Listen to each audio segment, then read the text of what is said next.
Giles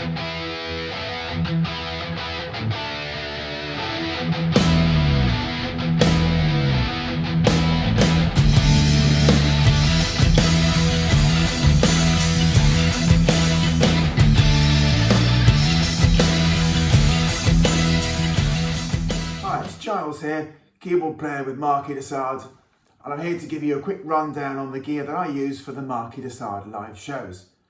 So Marquis de Sade's music has quite a lot of keyboards in it. It has, the main feature keyboard-wise is the Hammond organs. There's quite Hammond organs used for rhythm stuff, as well as solos and lead lines, but there's also the analog synths, they're kind of Moog solo lines.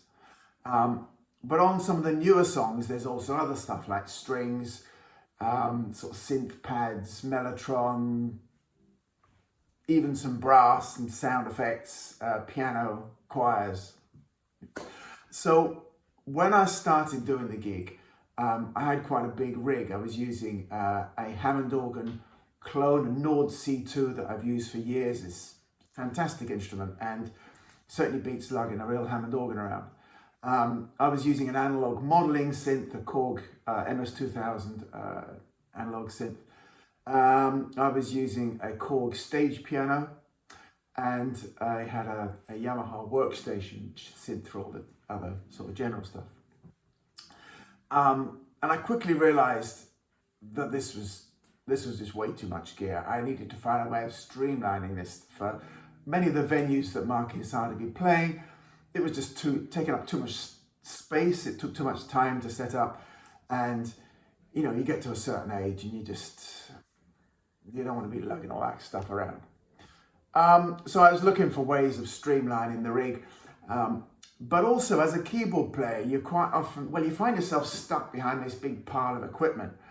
Even when you haven't got, like, you know, 4 keyboards, you're still sort of stuck behind a stand at the back of the stage, hidden by your gear and sort of separated from the main action. You know, you're watching the guitarist and the bass player and the vocalists kind of run around, have a time on the front of the stage, and there's you, the drummer, just sort of stuck at the back with all your gear.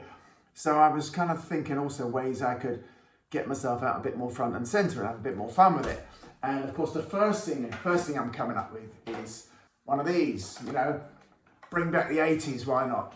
This is a great little tool. It's a keytar, and this one's Bluetooth, so you're completely wireless, and it's just a MIDI controller. So basically, you hook this up to whatever virtual synths you want, and you're free to, I mean, literally any sound sample, anything you want, you've got at your fingertips. You can control all the parameters like the patch changes. So you can do the whole gig running around front of the stage with one of these, which is all very well for many gigs, but with the Marquis de Sade stuff, particularly some of the newer things, there's quite a lot of keyboards sort of layered up, quite a lot of things going on at the same time.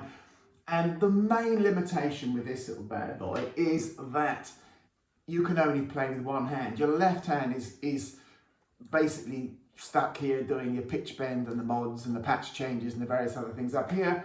You can only really play with the right hand. And I'm used to playing with both hands quite independently quite a lot of the time. The other little thing is this is quite a short keyboard. This is a 3-octave keyboard, and I like to do quite a lot of long runs, and I was fine. I was going off the end of it a fair bit. So although it was a nice idea, it wasn't really working out. I tried a few other things, and eventually I came up with this rig that I'm going to show you now. This is the rig that I have used now for all the Marquis de Sade live shows. The version you're seeing now is the folding version. This is that I can pack up and flight case and take on a plane.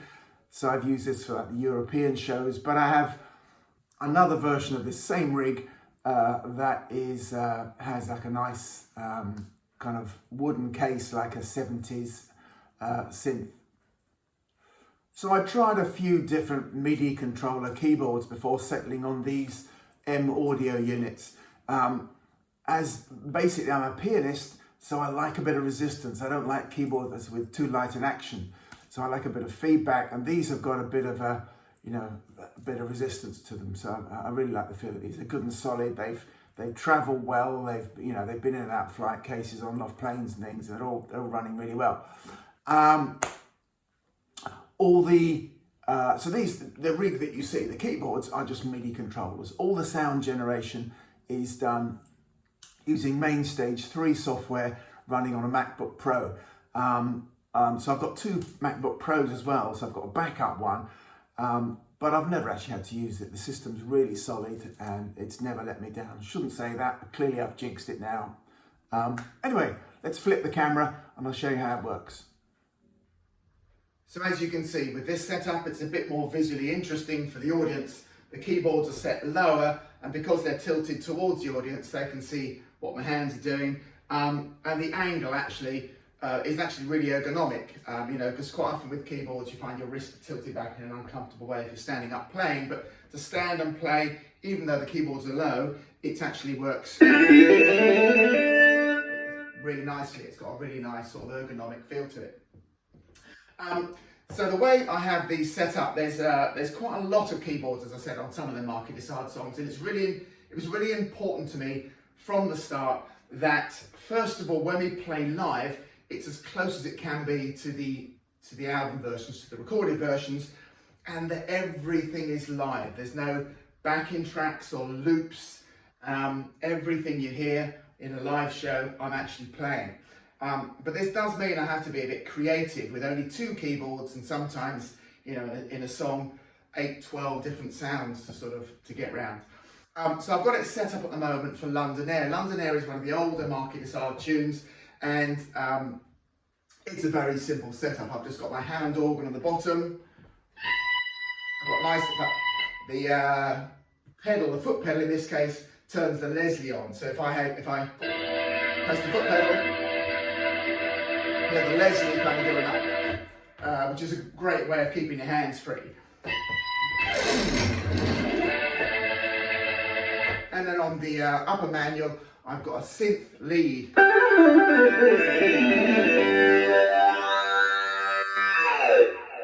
A solo in the middle of the song. So that synth lead is actually two different sounds. It's the same synthesizer sound, the same analog synth lead sound, but I've got it layered up, two versions of it. So here's one on its own, and here's the other one. And here it's the same thing, it's just an octave higher. So that means when I put them together, you get this great fat kind of sound with these two octaves at once.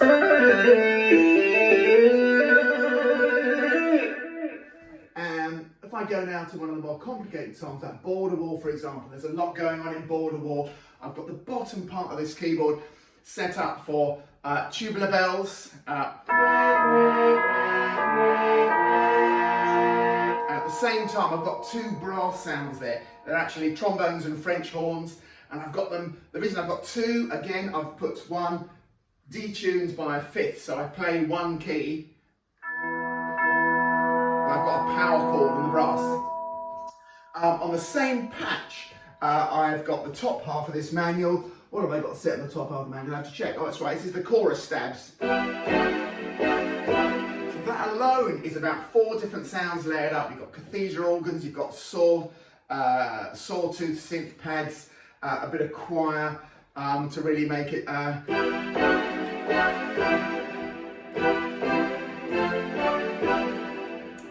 And then the bottom half of this, the lower manual of the lower keyboard, I've got my Hammond organ again,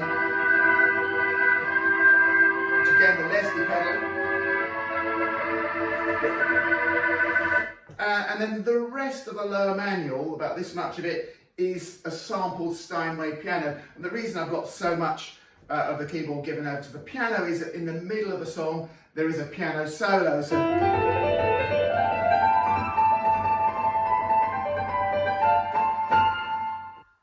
we've got lots going on there in that one song. Some of the songs have actually got 3 or 4 different patches.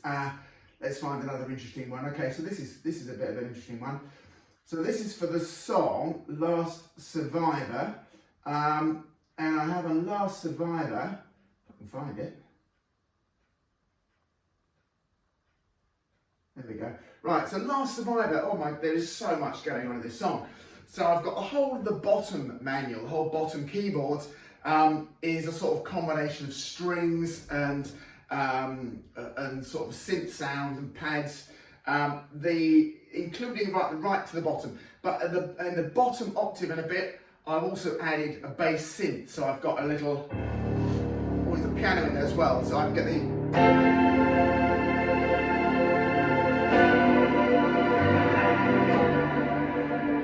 yeah, the synth kind of kicking through there as well. Right on this one key here, I've got a sample of a klaxon. Just needed in the middle of the song, there's an alarm.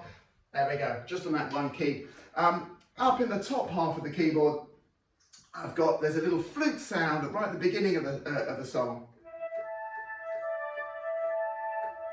And then there's an echo of the flute sound. So I've mapped the same sound onto the upper octave of the keyboard, but this time we've added ring modulation. So it's exactly the same, but with a ring modulator.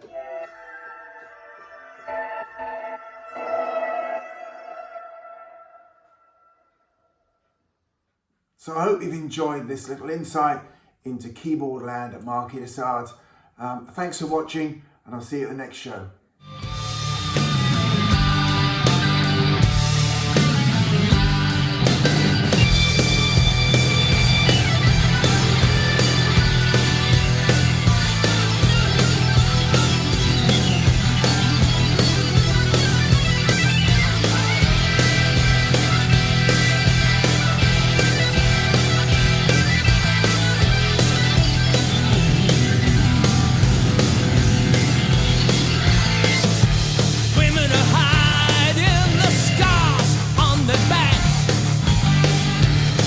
The bruises and the